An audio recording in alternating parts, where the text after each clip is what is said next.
સદગુરુ નંદજી સચે સરજન પ્રીતાનંદ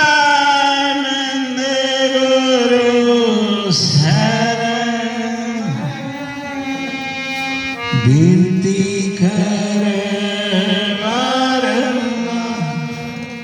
सदगुरु की प्यारी साध संगत प्रेम से बोलिए प्रेमियों, हर महीने 10वीं के सत्संग के लिए परम पिता भगनाथ जी साहेब के अपार दया, परम सदगुरु पिता जी साहेब की मेहर से हम सब मिलके अपने गुरु की महिमा का बखान करते हैं और है भी, क्योंकि सतगुरु के बिना जीव का कुछ है नहीं। गुरु नाम ज्ञान का है, ज्ञान नाम प्रकाश का है और सतगुरु तो सच्चा गुरु है जो हमें नया जीवन देता है। क्योंकि जीव इस संसार में आता है और आके मोह माया और विकारों में फंस जाता है। बहुत मुश्किल होता है इसके। परम सतगुरु पिता जी साहिब ने कहा है, हाँ प्रीतानंद संसार मोह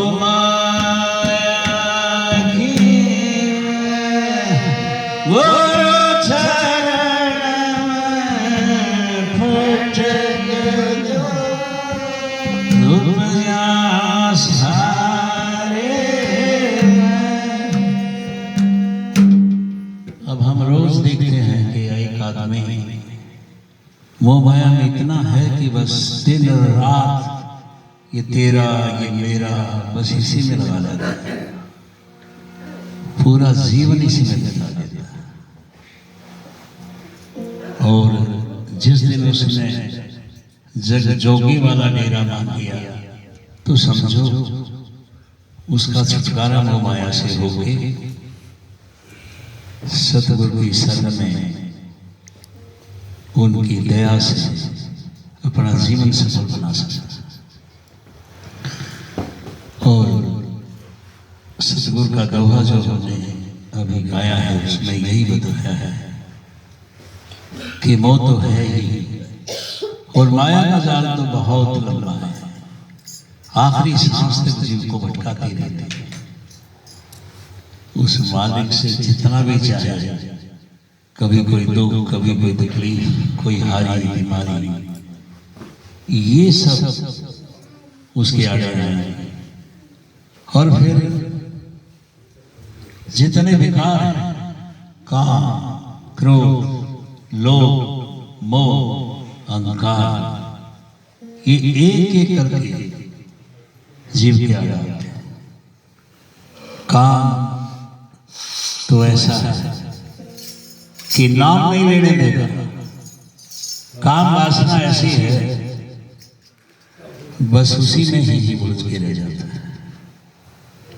लेकिन सतगुरु ने जो नाम दिया है, जो बख्शिश दी, जो तरीका बताया है, उस पे चल के इस काम से छुटकारा पाके नाम पे लग के और भव सागर को पार किया जा सकता है। फिर आज से नहीं, आदिकाल से ऋषि मुनि तपस्वी हजारों हजारों वर्ष का तप करते थे, लेकिन क्रोध के वशीभूत सब गंवा देते थे। ऋषि विश्वामित्र जी कई हजार वर्ष तप करने के बाद भी क्रोध उनका ठीक नहीं हुआ और क्रोध के वश किसी को कुछ कह देते थे, वो श्राप हो जाता था और लग जाता था। कैसा भी श्राप दिया वो फलीभूत हो जाता था। लेकिन संतों ने दया करके क्रोध को भी काबू में करना बता दिया, क्योंकि जितना नाम आप जपेंगे, जितना आप सुमरन करेंगे, जितना सतगुरु का ध्यान करेंगे, क्रोध नजदीक नहीं आएगा। कई लोग दवा पूछते हैं कि क्रोध की दवा है। क्रोध की सबसे बड़ी दवा ये नाम ही है। सतगुरु में जो विश्वास है वही है, उससे बढ़ के कुछ है। फिर है लोभ। लोभ है 99 का फेर। पहले 100 के चक्कर में रहेगा, फिर 1000 लाख करोड़ अरब खरब, कोई सीमा ही नहीं, पूरा जीवन उसमें लगा देता है। और महापुरुषों ने तो कहा भी है, कामी तिर्जा क्रोधी तिर्जा, लोग ही जीवना लाते हैं, क्योंकि दोनों चीजों का ये इलाज तो यही है। और लोग बहुत खूंखार है, उसको तो सतगुरु का कोई जीव ही काबू में ला सकता। मोह का कभी बताए कि मोह के विषयभूत इंसान अपना पराया इसी में लगा रहता है, और अपना है तो सब कुछ अपना है, और पराया है तो सब पराया है। जिसने अपने पराये की पहचान कर ली, उसके लिए रास्ता खुल जाएगा। और परमपिता मंगलानंद जी साहब अपने दोहों में, शब्दों में वाणी में यही बताया करते थे कि भाई ये सारा व्यवहार है, ये सब मतलब है। माता पिता कुटुंब कबीला, ये सब मतलब है। अगर है तो सिर्फ सतगुरु है, क्योंकि वो सच्चा है। वही जीव के उद्धार के लिए है।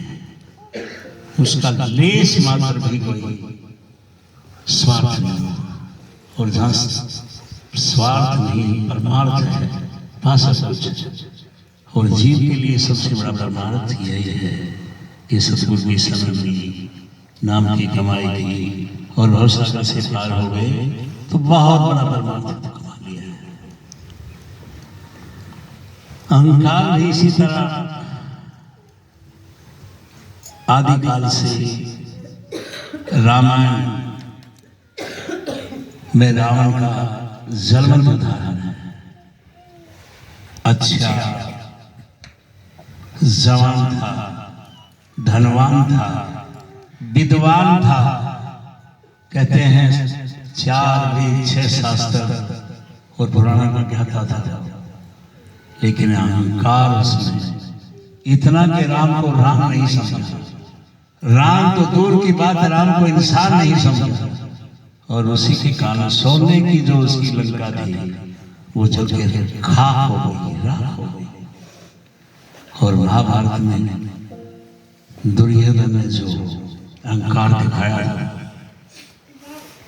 उसके चलते हजारों लाखों, बल्कि कहो कि कई लाखों की सेना उसकी खाक हो गई, लड़ाई में खत्म हो गई, और फिर कुछ नहीं बचा।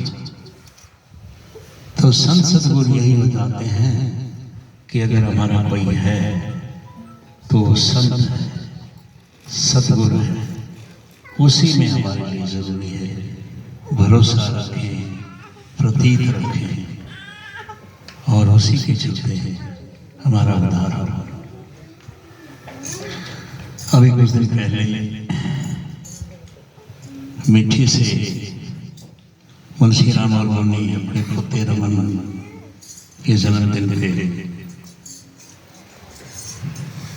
राजीव और मंजू परिवार के साथ आश्रम में आए थे, और वहाँ सत्संग हुआ। हजूर परमानंद जी साहब की दुआ वहाँ गाया गया था, जिसमें ये बताता है कि हमारे अंदर ही कुल मालिक है, और यही बात परमपिता नारायण जी शासन ने कही है। हाँ देखे भीतर देहरा तामे खुसरोनु मगन भरमना छोड़ दो क्या